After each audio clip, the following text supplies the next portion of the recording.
Hello नमस्कार दोस्तों एक हमने शॉर्ट वीडियो बनाई थी जिसमें हमने बताया था कि जब हिंदू धर्म में एक समय पर दो शादियां करना अलाउ नहीं है, तब भी लोग एक समय पर दो शादियां करके कैसे रहते हैं।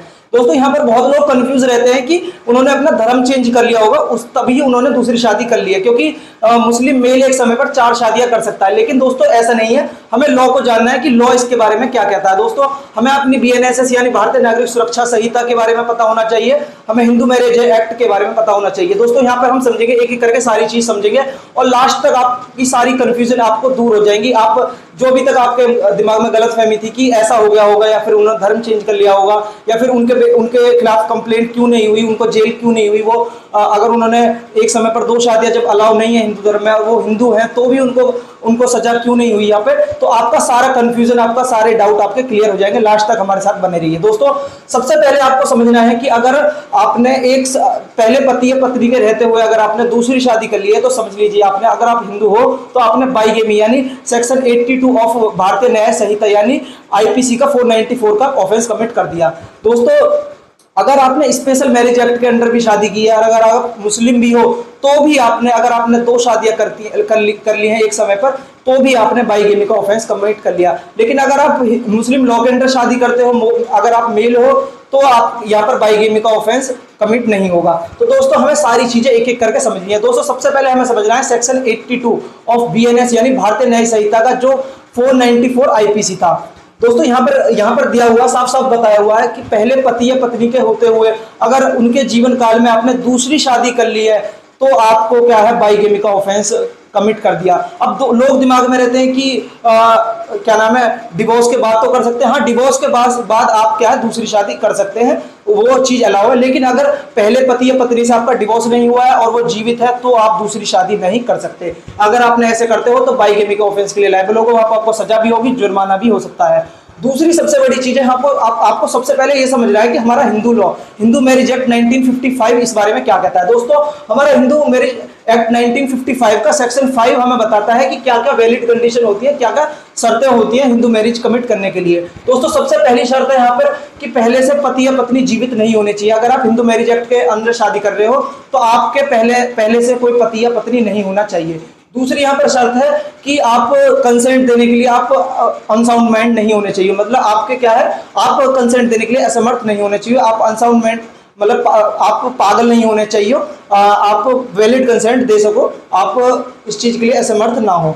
दूसरी यहाँ पर तीसरी सबसे बड़ी चीज है यहाँ पर कि लड़के की एज जो है 21 वर्ष होनी चाहिए और लड़की की उम्र जो है क्या नाम है आपका 18 साल होनी चाहिए, तभी आप शादी हिंदू मैरिज एक्ट के अंदर शादी कर सकते हो।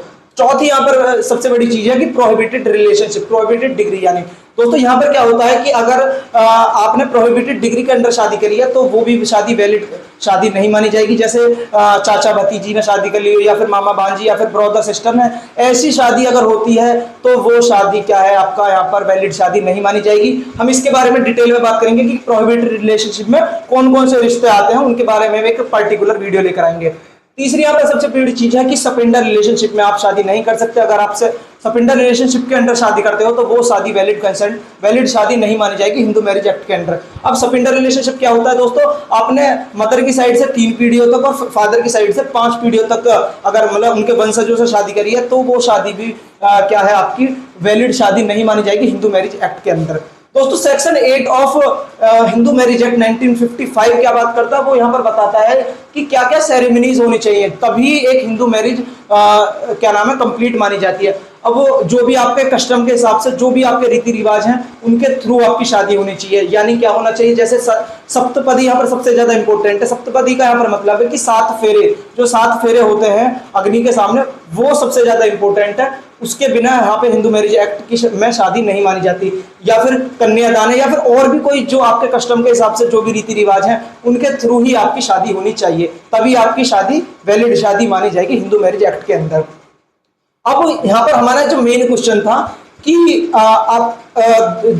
आप हिंदू धर्म में रहते हुए दूसरी शादी कर लेते हैं तो भी आपको ना तो पुलिस पकड़ती है ना आपके खिलाफ कोई केस दर्ज होता है, वो कैसे होता है। दोस्तों यहाँ पर हमें समझना चाहिए कि हमारा 219 BNSS यानी भारतीय नागरिक सुरक्षा संहिता की धारा 219 और सीआरपीसी का हमारा सेक्शन है 198, वो यहाँ पर क्या बात करता है उसके बारे में हम यहाँ पर बात करेंगे। यहाँ पर दिया हुआ है कि prosecution of offence against marriage, अगर मैरिज के अगेंस्ट कोई भी चीजें हैं तो उनके लिए कैसे प्रक्रिया चलती है वो यहाँ पर दी हुई है 219 के तहत।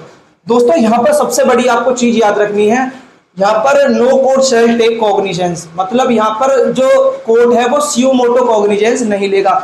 जो कंप्लेंटेंट है, जो पीड़ित है, वो ही यहाँ पर कंप्लेंट जाके कर सकता है। मैरिज से रिलेटेड केसेस में यहाँ पर साफ साफ दिया हुआ है कि no court shall take cognizance of an offence punishable under section 181 to 84 of BNS, यानी भारतीय न्याय संहिता के सेक्शन 181 से लेकर 84 तक के अंडर जो भी ऑफेंस आते हैं उनमें क्या है, कोर्ट जो है खुद सियो मोटो कॉग्निजेंस नहीं लेगा। जो कंप्लेंटेंट है, जिसके साथ जो पीड़ित है, उसको ही वहां पर जाके कंप्लेंट करनी होगी।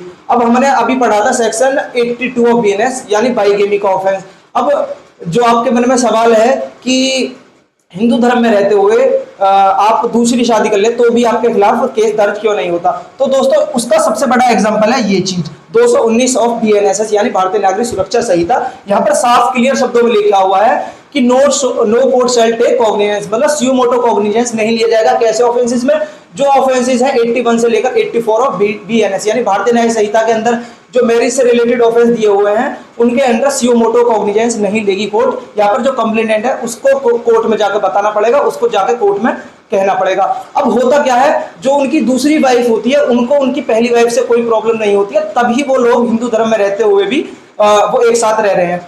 आपका जो सवाल होता है कि वो उन्होंने धर्म चेंज कर लिया, ऐसा जरूरी नहीं है कि उन्होंने धर्म चेंज कर लिया हो, वो उसी धर्म में, हिंदू धर्म में रहते हुए भी दोनों वाइफ के साथ रह सकते हैं। अगर उनकी वाइफ को उनके साथ उनकी प्रॉब्लम नहीं है, अगर उनकी वाइफ उनके खिलाफ जाके कोई कंप्लेंट नहीं करती, तो कोर्ट यहाँ पर खुद उनके पास नहीं आएगा कि आपने ये चीज गलत की है। जो वाइफ है, सेकंड वाइफ है, जो उनकी फर्स्ट वाइफ है, उनको जाके कंप्लेंट वहां पर करनी होगी।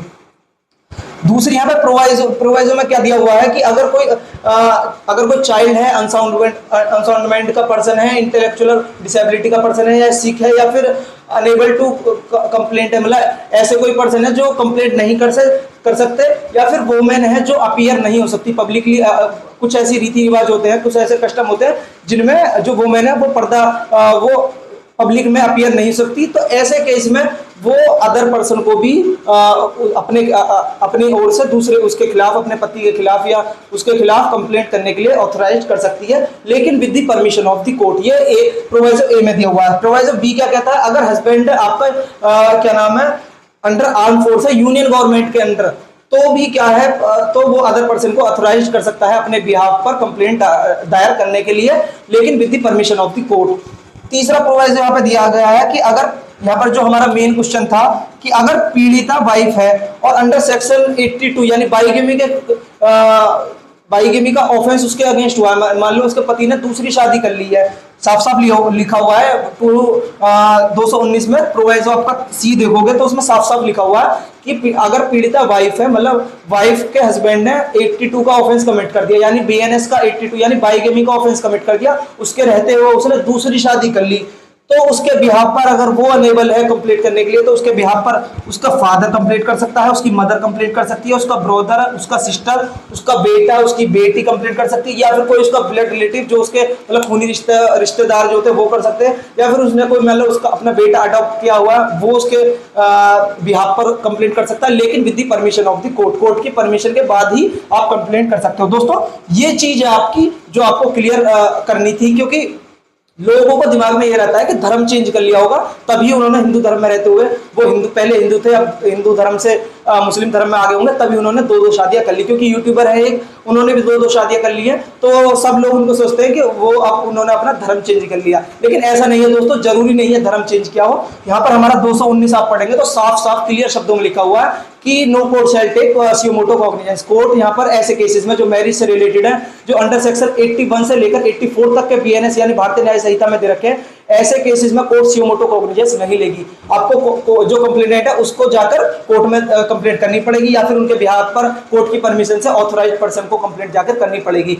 यहाँ पर प्रोविजो सी पढ़ोगे तो वाइफ के केस में जो 82 का ऑफेंस अगर उसके साथ हुआ है तो उसके बेस पर उसका फादर, मदर, उसका बहन या फिर उसकी भाई या फिर उसके बच्चे या फिर ब्लड रिलेशन या फिर उसका अडॉप्टेड डिस्चार्ज वगैरह वो जाकर कंप्लेंट कर सकते हैं। दोस्तों ये चीज थी आपकी, क्योंकि यहाँ पर हमारे साफ साफ लिखा हुआ है कि पहले से जीवित पति या पत्नी ना हो। हिंदू मैरिज एक्ट के लिए सबसे पहली वैलिड कंडीशन होती है कि पहले से पति या पत्नी जीवित ना हो। जब यही वैलिड कंडीशन पूरी नहीं होती है तो यहाँ पर हम लोग समझते हैं कि उन्होंने अपना धर्म चेंज कर लिया होगा, लेकिन ऐसा नहीं है। आप 219 पढ़ोगे तो आपको सारी चीजें क्लियर हो जाएंगी। दोस्तों कैसी लगी आपको वीडियो कमेंट में जरूर बताएं। अपने भाई के चैनल को सब्सक्राइब करें, लाइक करें। जय हिंद, जय भारत।